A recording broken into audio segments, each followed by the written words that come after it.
ओम जगदाधार ओम जगदाधार सर्वदेष्टां धात्रे नमः। सर्वदेष्टां धात्रे नमः। ओम जगदाधार ओम जगदाधार सर्वदेष्टां धात्रे नमः। सर्वदेष्टां धात्रे नमः। ओम जगदाधार ओम जगदाधार सर्वदेष्टां धात्रे नमः। सर्वदेष्टां धात्रे नमः। सच्चिदानंद भगवान की जय। सत्य सनातन धर्म की जय। सतगुरुदेव भगवान की जय।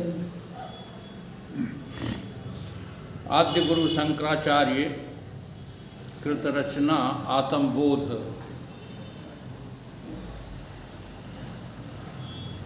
इसके श्लोक नंबर 33 तक विचार हो चुका है। आज श्लोक नंबर 34।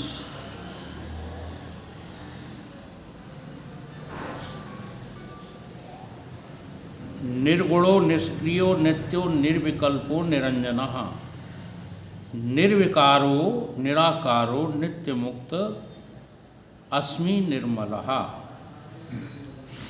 मैं निर्गुण हूँ, निष्क्रिय हूँ, नित्य हूँ, निर्विकल्प हूँ, निरंजन हूँ, निर्विकार निराकार नित्य मुक्त और मलों से रहित हूँ।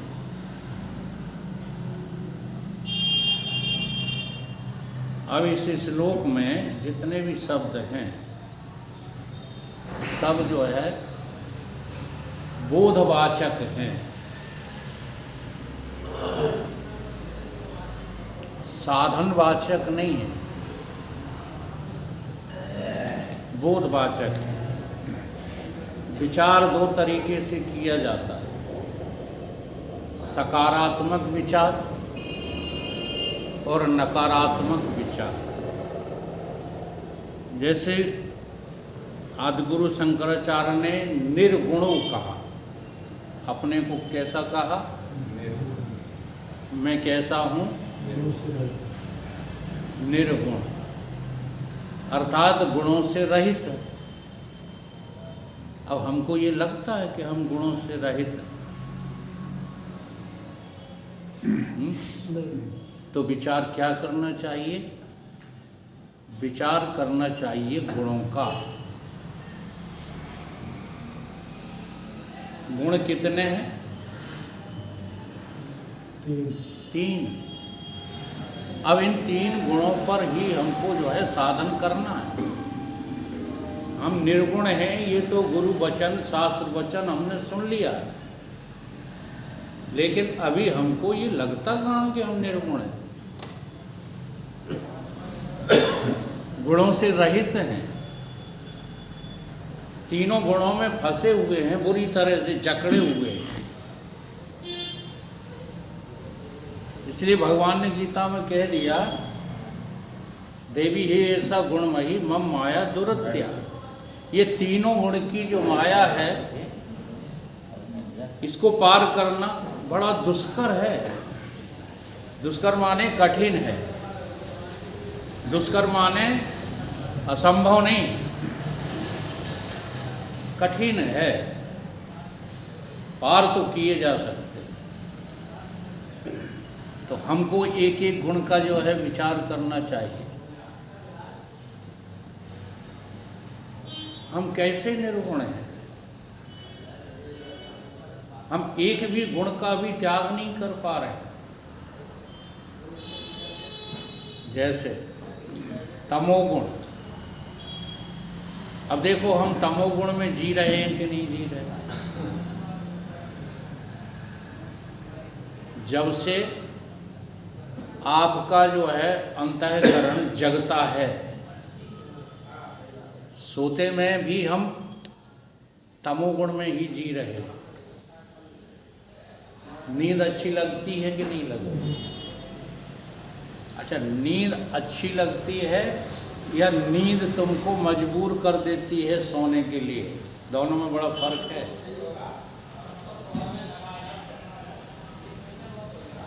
नेचुरल तो नींद आना ही आना है, लेकिन हम केवल सोना ही अच्छा समझते हैं।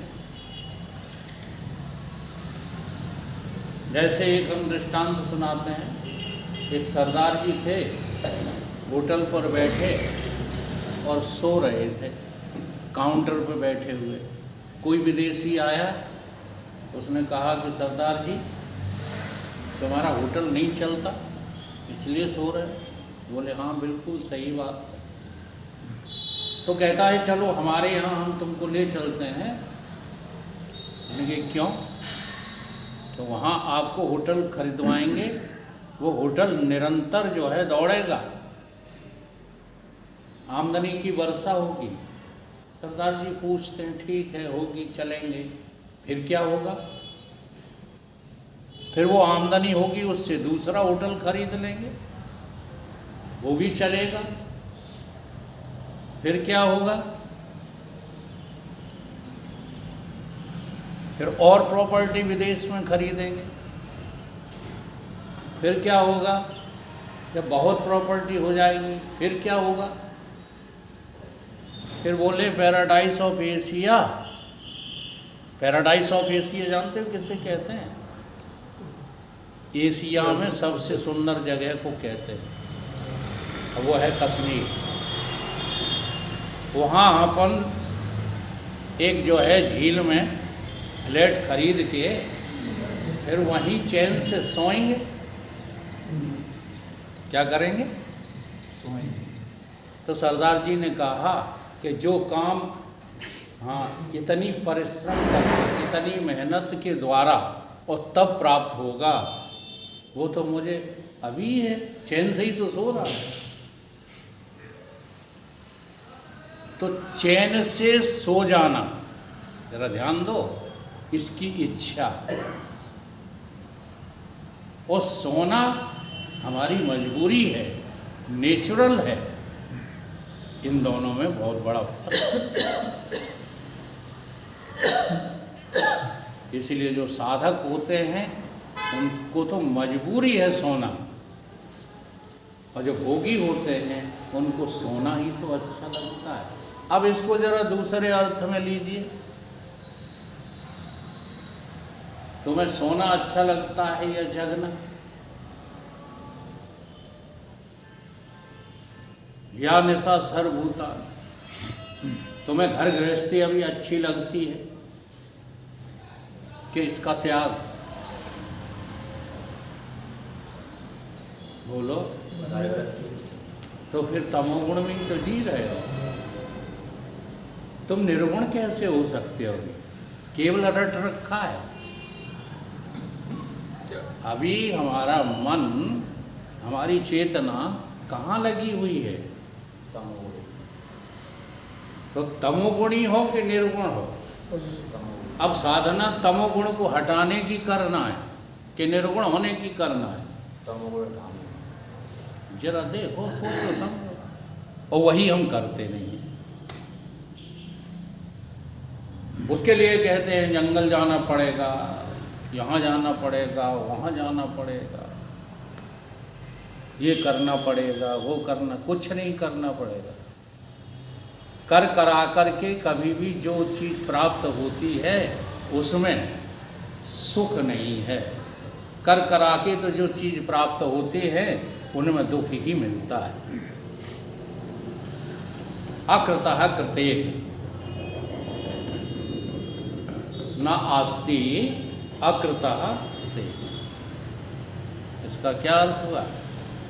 आत्मा जो है वो कैसी है? निर्गुण है, अकृत है, निष्क्रिय है, तो वो करके नहीं मिलेगी। कर करके तो जो कुछ मिलेगा वो सब का सब नरक ही होगा, दुख ही होगा। तुम्हारी समझ में सुख है, परंतु वास्तव में सुख नाम की कोई चीज है नहीं। तो निर्गुण को प्राप्त नहीं करना, निर्गुणता हमको प्राप्त नहीं करना। निर्गुणता तो हमारा स्वस्वरूप ही है। केवल उसके सामने जो गुण खड़े हो जाते हैं बार बार, त्रिगुण्या विषया वेदा निस्त्रिगुण्या भव अर्जुन। उन गुणों को हटाना। तो तमोगुण का हटाने का एक ही जो है उपाय है, दूसरा कोई उपाय नहीं है। हमारे दिल में देने की इच्छा प्रकट हो। हम नाम जप भी करते हैं ना, तो उसमें देते नहीं हैं। जैसे आज कितनी माला फेर ली, अब तुमने जितनी माला फेर ली उतनी मालाओं का तुम अहंकार लादे घूमते हो। आज 4 फेरी थी, कल 5 हो गई, 6 हो गई। वहाँ भी आप लेने का काम ही कर रहे, देने का नहीं कर रहे। क्या परवाह करना कि कितनी हो गई कितनी नहीं हो गई। एक एक जो है शब्द को उच्चारण करने में मेरा देना हुआ समाहित हो। इसलिए कहा श्वास श्वास सुमरण करो, वृथा श्वास मत खो। तो हम क्या करते हैं, हम तो वृथा खोते रहते हैं, क्योंकि हम श्वासों को लेते हैं, श्वासों को देते नहीं। श्वास किसकी है? अब हमको यही पता नहीं है कि श्वास किसकी है। प्राण जो हैं वो किसके अंश हैं? अब ईश्वर के तो बाद में है, सुन रखा है ईश्वर करता है, तो उसने श्वास भी बनाई। श्वास किसने बनाई? आकाश, वायु, अग्नि, जल, पृथ्वी किसके बनाए हुए हैं? ईश्वर के। ईश्वर ने तो बनाए, तो ये उसकी है। तो तुम इसको जो है किसे दे दो। इसलिए कहा सुमरण सुरत लगाए के, मुखते कछु ना बोल, बाहर के पट मूंद ले, अंदर के पट खोल। इन बातों का जो है कुछ अर्थ होता है, परंतु हम इन बातों के अर्थों में कोई रुचि नहीं रखते, केवल योग्य बनना चाहते हैं। इसलिए साधना आगे बढ़ती नहीं। तो निर्गुणता हमारी कब जगेगी? जब हम तीनों गुणों को पार कर जाएं। तमोगुण से हमारा कुछ लेना देना नहीं है, हम तमोगुणी हो ही नहीं सकते। इसलिए तमोगुणी बातों से बिल्कुल पल्ला झड़ा लो। चाहे वो घर हो, परिवार हो, रुपया हो, शोहरत हो, इज्जत हो, हमें कुछ नहीं चाहिए। यह है साधना, आत्म के बोध की साधना। तब बोध हो जाएगा। और इसमें जो है सच बताऊं तो बिल्कुल समय नहीं लगता इस साधना में। तुम अभी चाहो तो अभी पूरे तमोगुण का त्याग इसी समय कर सकते हो, पर करोगे नहीं। क्यों? क्योंकि आदत बुरी पड़ी हुई, उस आदत के हम गुलाम हो गए और उस आदत पर हमें विश्वास हो गया है। इसलिए हम किसी गुरु का, किसी वक्ता का विश्वास ही नहीं करते। दूसरा नंबर आता है रजोगुण का। तो जितनी भी क्रियाएं हैं सब किस में है? रजोगुण में है। और तुम्हें करना अच्छा लगता है तो तुम रजोगुणी हो, सीधा सगड़ित। क्रियाकलाप अच्छे लगते हैं तो कौन हो तुम? देखो, अच्छा लगना और क्रिया हो जाना दोनों में फर्क है। अच्छा, प्राण अच्छे लगते हैं कि प्राण चल रहे हैं? बोलो। देखो, चल तो तब भी रहे हैं, जब तुम्हें अच्छे नहीं लग रहे। नींद में प्राण चल रहे हैं कि नहीं चल रहे? उस समय अच्छे लगते हैं। नींद में तुम्हारे में क्षमता है ये सोचने की कि मेरे प्राण बने रहें। जैसे किसी ट्रेन में आप सो रहे हो, घोर निद्रा में सो रहे हो, और ट्रेन का एक्सीडेंट हो जाए और तुम्हारे प्राण उत्कर्ष हो जाए, तो तुम्हें कोई कष्ट होगा है? तो सिद्ध हुआ कि नहीं?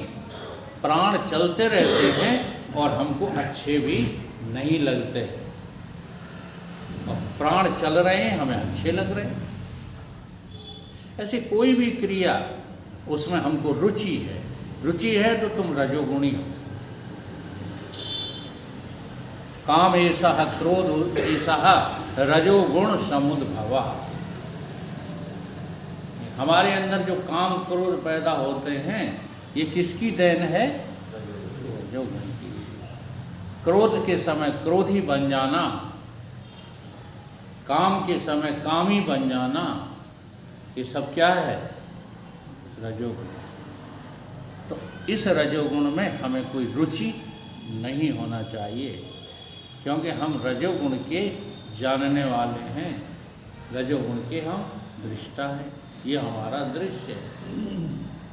ऐसे ही सतोगुण सबसे खतरनाक है। सतोगुण इसका भी जो है बहुत बड़ा अभिमान, लेकिन सतोगुण का अभिमान करना नितांत आवश्यक है रजोगुण और तमोगुण को त्यागने के लिए। सत्संग करना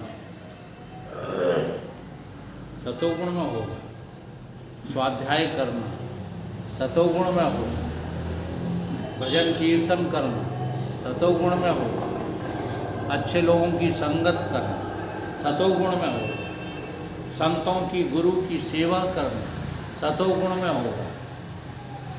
ये सब सतोगुण में होगा, और इस सतोगुण को तुम अपना भजन बना लो। इसको भी जो है छाती से न लगा ले। हमने इतनी सेवा करी तो गुरुजी ने हमें जो है अपशब्द बोल दिए।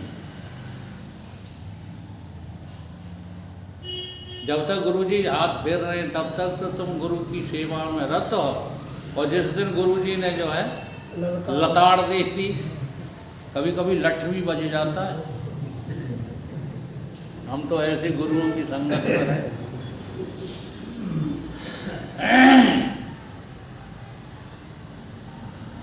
आखिरी वाली घटना हम कई बार सुना चुके हैं आपको। गुरुजी हमारे घर पे थे, उनके शरीर छोड़ने का समय नज़दीक था। चुगलखोरों ने हमारे खिलाफ उनको भर दिया, तो गुरुजी घर छोड़ के जो है चल दिए। और जिस बात को लेकर के उनको क्रोध था, गुरुजी को हमारे ऊपर कोप था, जब वो बात उन्होंने हमसे पूछी तो हम नकार गए। और जैसे ही नकारे हैं, आज भी उनका वो क्रोध, जी हाँ, जैसे कमरा जो है भ्रष्ट हो जाए, इतनी जोर से चिल्लाने।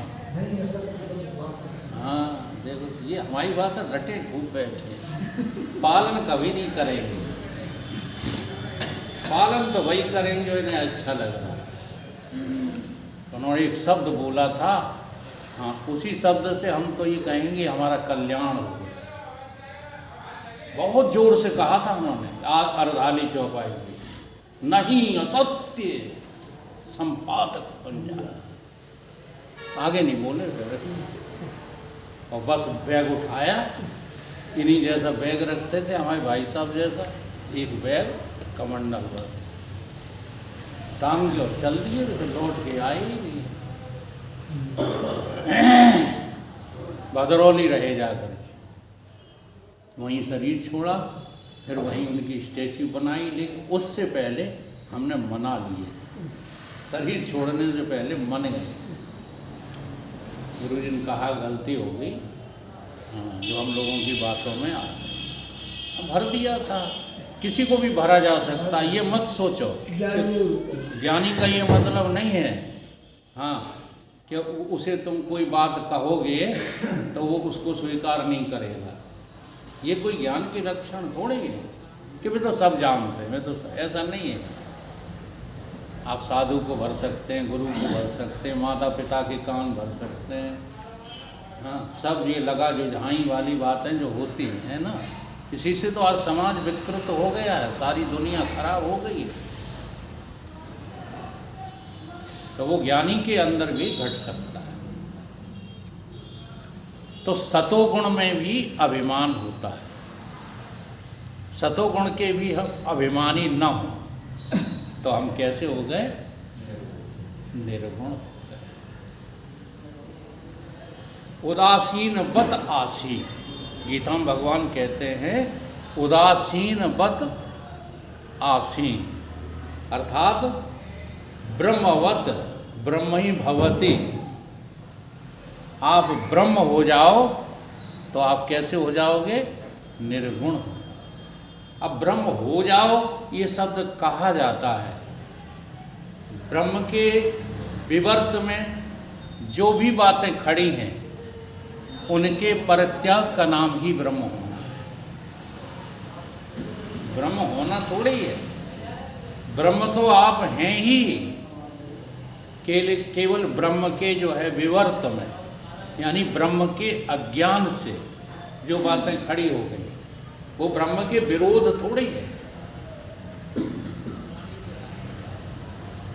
जैसे एक चीज का होता है विरोध, जैसे दिन का विरोध क्या है? रात। सुख का विरोध क्या है? दुख। ऐसे ही ब्रह्म का विरोध ये शरीर और संसार नहीं है, यही बात समझ लीजिए। ब्रह्म के विरोध में थोड़ी ही खड़ा है, ब्रह्म के अज्ञान से, आत्मा के अज्ञान से जो भी खड़ा है वो सब गुणमयी है, वो माया है। ठीक है, तो साधना करके इस माया को अपने से हटाना है। हटाने का मतलब समझना है, समझ जाओ कि ये सब कुछ है नहीं।